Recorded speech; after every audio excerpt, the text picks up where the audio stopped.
It's time for football, and that means we're talking sports. Horse racing, greyhound racing, and sports betting with your host, Kip Keefer. Don't just watch the action. Get out to Birmingham Greyhound Racing and put a bet on it. Here are today's tips and strategies to help you get in the winning game. Now here's Kip Keefer. Hello again, everybody. We're back. Yes, indeed. Kip and the legend, my storied and accomplished co-host, ready to go for another season of Talking Sports. You heard the man in the intro. It's talking football. Well, we talk football about 365 days a year here, legend. So we might as well start off with that, but we got a whole lot more this season on the show. Yeah, I mean, it's great to be back season 2. You know, last year we brought you the money, ladies and gentlemen. We got you paid. We got that power bill paid. We got that water bill paid. We got that woman's alimony paid for you. We got you paid last year, ladies and gentlemen. Season 2, Kip. Wow, I'm glad to be back, brother. We're glad to have you and all of you out there joining us again for Talking Sports. We're with you every Saturday morning, 10:30, right here on ABC 3340. We're going to give you all the winning information you need to consistently cash in big. We're brought to you by Birmingham Greyhound Racing, the action capital of the South. The gates are opening shortly for another big day, legend. We got all kinds of horse racing out there, Kip. You know, you can get paid out there. Dogs, I mean, they got basketball, hockey. You know, they bet hockey out there, Kip. I've got a hockey best bet for later on. I love it. I love it. So let's get right into the action here. As I mentioned, we're going to start off. Now, it's been 68 days since January 7th, 2019. The last time you heard from the legend on this program, he said, no problem, another ring. I know this is hard for you. Legend went off into the Himalayas by himself for 2 months of reflection. And I'm getting ready to have the folks here put up a graphic. I want you to wear this protective eye gear so you don't have a traumatic reaction.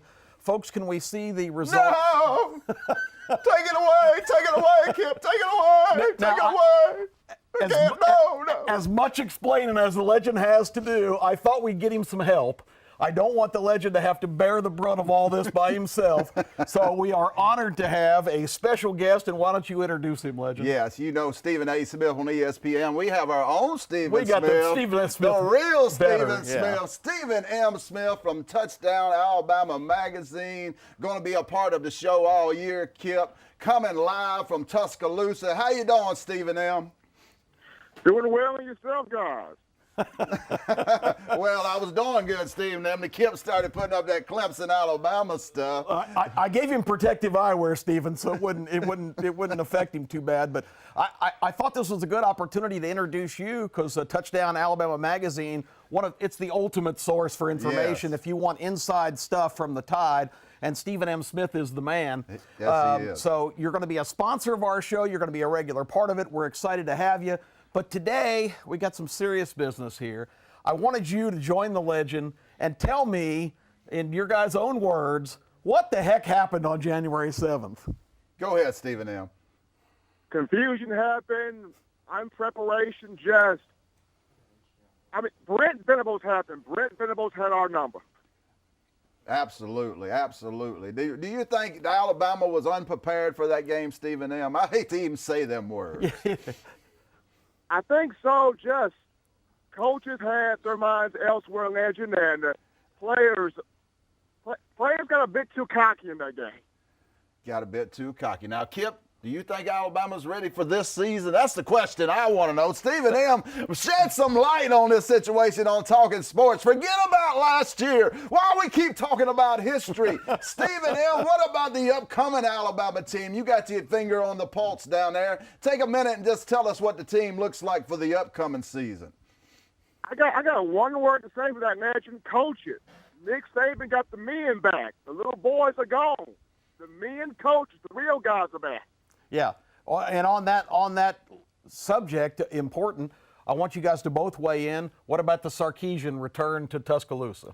You know, I think as long as you have Nick Saban, what you got around you, it don't matter, ladies and gentlemen. That's just the way I feel. You know, when you the greatest, you know, you can take anybody and make them great. Now, I like them coming back. I agree with Steve and them. They went and got some men back. They had some just babies, crybabies last year, talking about going to Maryland when you play in a national championship game. Maryland ain't never going to win more than 6 games. Who cares? Have your mind in the national championship game. Glad to get rid of the bunch. If this bunch don't do no better, we'll get rid of this bunch at the end of this season, Kip. Stephen, do you like the Sark hire?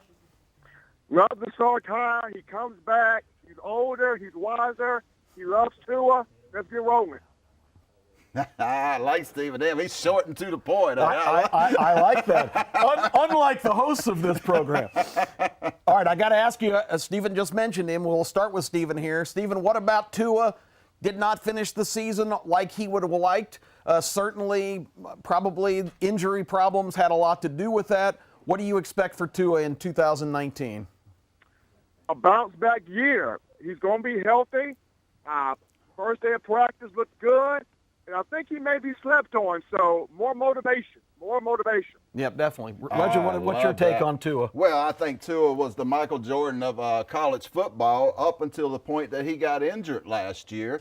And these major ESPN, all these other analysts might think Tua might be missing something. But to me, Kip, the man was injured. And when he gets healthy, he'll be the Michael Jordan of college football again. That splendid core of receivers all back. All back. The offensive line certainly should be improved, yes. although they weren't really a problem most of the year. But playing those two quality opponents at the end of the season, it did also show a little bit of something I was concerned about all year. If somebody could really throw the ball around the yard, was that secondary going to be exposed? Are you guys confident that that's going to get shored up? What about you, Stephen M.? What do you see on the defense down there? You got your pulse down there. Love the secondary. Charles Kelly is coming in here. He's whipping these boys in shape. I'm going to tell you this. Watch Shaheem Carter, the ball hawk. Stephen, I want you to have the last bit of this segment to give a plug for your fine publication. Tell folks how they can get on board. Touchdown Alabama. Every time we say it, we need to go to the Touchdown Alabama magazine. Tell folks how they can subscribe and really get in on the inner track of what's happening down in Tuscaloosa. You can do that, guys, by going to tdalabamamag.com. That is tdalabamamag.com. Hit that subscription tab. You can be a monthly member, gold member, silver member, whatever you want to do. tdalabamamag.com. Hit that subscription tab. All right. I love it, Kip. I love it. Stephen does an awesome job. Great to have you as part of the show on board here on Talking Sports. Stephen, look forward to talking to you again soon. No problem. Thank you guys for having me today. You bet. We got to go to break. When we come back, we're going to talk about how you can win big on our brand new College March Madness contest. Stay with us. Talking Sports on ABC 3340.